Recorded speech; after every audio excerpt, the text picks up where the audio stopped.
everyone, I'm Angie Stein, Director of Mayor's Initiatives for the City of Bethlehem, and this month we are celebrating Climate Action Month. So we are here with the Chair of the Environmental Advisory Council for the City of Bethlehem, Lynn Rothman. Hi, Lynn.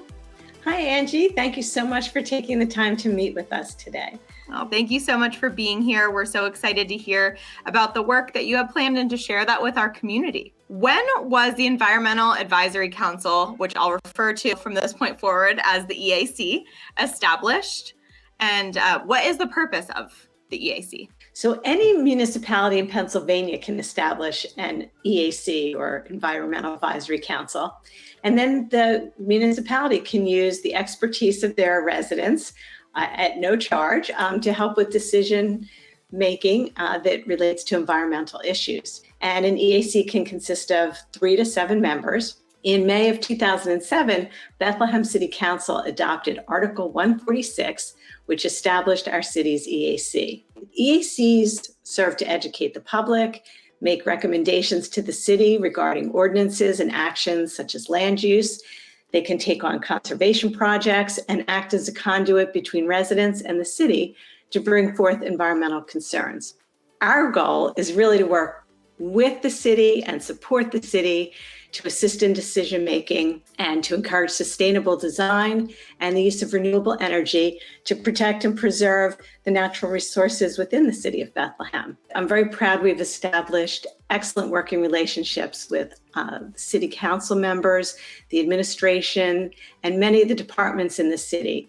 And as a result, then they don't hesitate to come to us if they have questions or concerns about environmental issues, and they seem to respect and listen to what we have to say. They've invited us to participate in things such as to be on the Pedestrian Bridge Steering Committee and to review the draft Urban Forestry Master Plan. And also, according to our bylaws, we have a City Council liaison, and currently it's Councilwoman Kira Wilhelm, and she's devoted a lot of time and given us a lot of support. I know that all of that is just so true just from the short time that we've been here in office for the last year and a half or so. We've looked to the EAC time and time again as we're working through our climate action plan with the city, and you've just been such a fantastic partner to help us through all of those initiatives. So thank you for that work.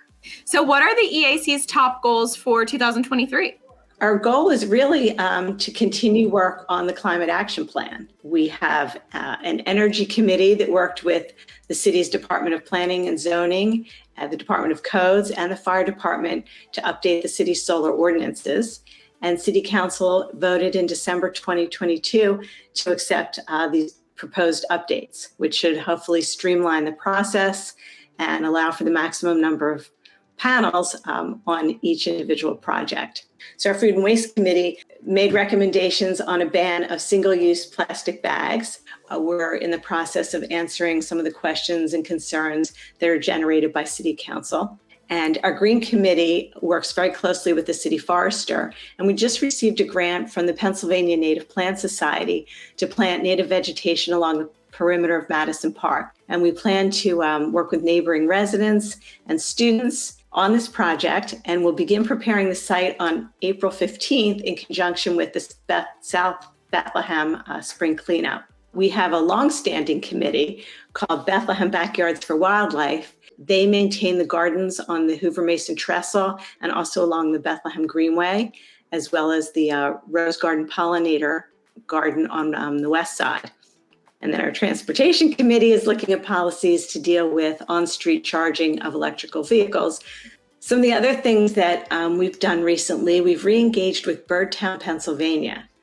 And Birdtown, PA works with municipalities through the EACs to promote a more sustainable environment for birds and wildlife and people. Some of our members just completed the first annual report in February, and Bethlehem City is now at the silver level for Birdtown. The other thing we've done is we've been working with the Monocacy Creek Watershed Association on stream cleanups over the past few years. And we just had a cleanup on April 8th where I want to say a couple tons of garbage were actually collected. And the city is wonderful because then they come by and pick up all the trash that was collected by the volunteers.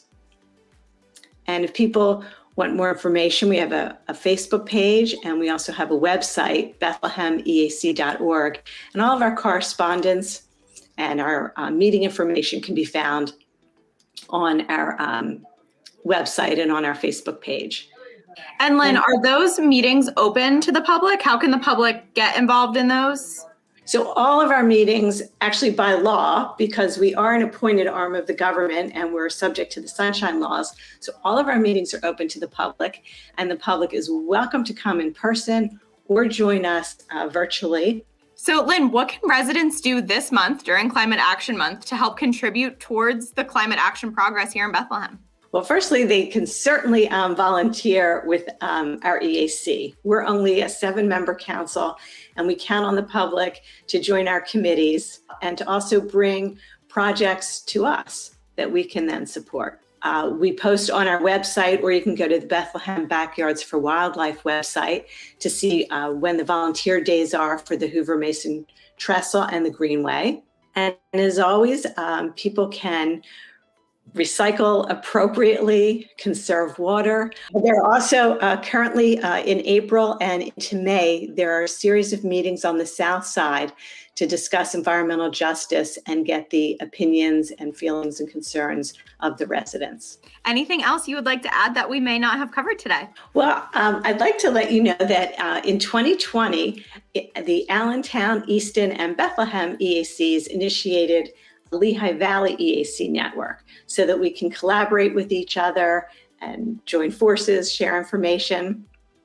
We've had 2 in-person meetings to network.